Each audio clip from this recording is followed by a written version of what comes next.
Well, I would also like to thank Brian for taking a chance on having me come here to speak, knowing that a lot of what I talk about, although I encompass the concept of government and all of these other things, I also take it to another level in terms of science and in terms of the reality of the way the core governing structure actually operates on the planet.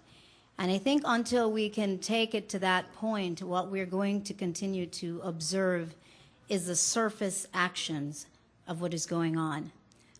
What we talk about is only the echo of the core of what is actually happening.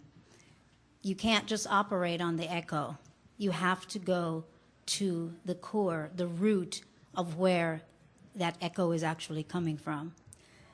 I also want to commend everyone in here because there's obviously a curiosity. There's a need to dig deeper. There's something in you that says there is more.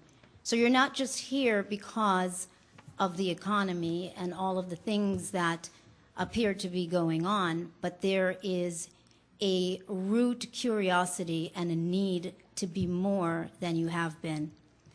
I also want to say to you that I think there has to come a point where you recognize the dependency by which you've lived your lives.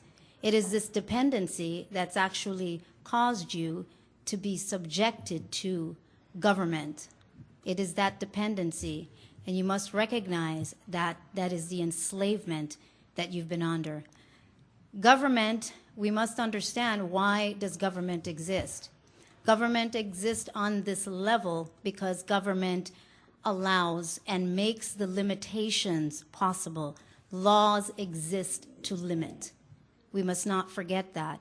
So we must also look at what we are asking for in terms of law. These guys are very good at what they do. They've been doing it for a long time.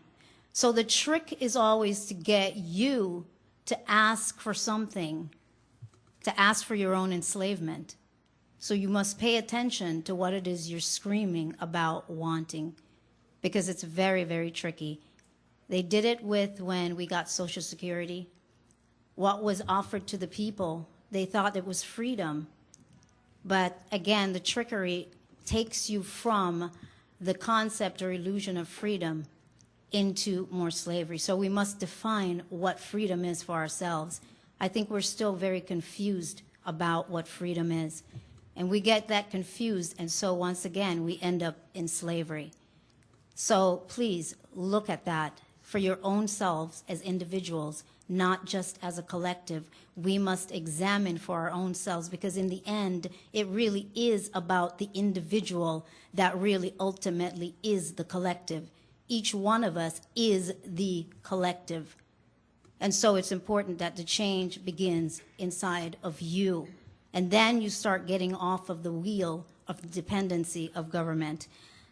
And again, as I said, don't forget what the real reason is why you are needing some sort of government or system.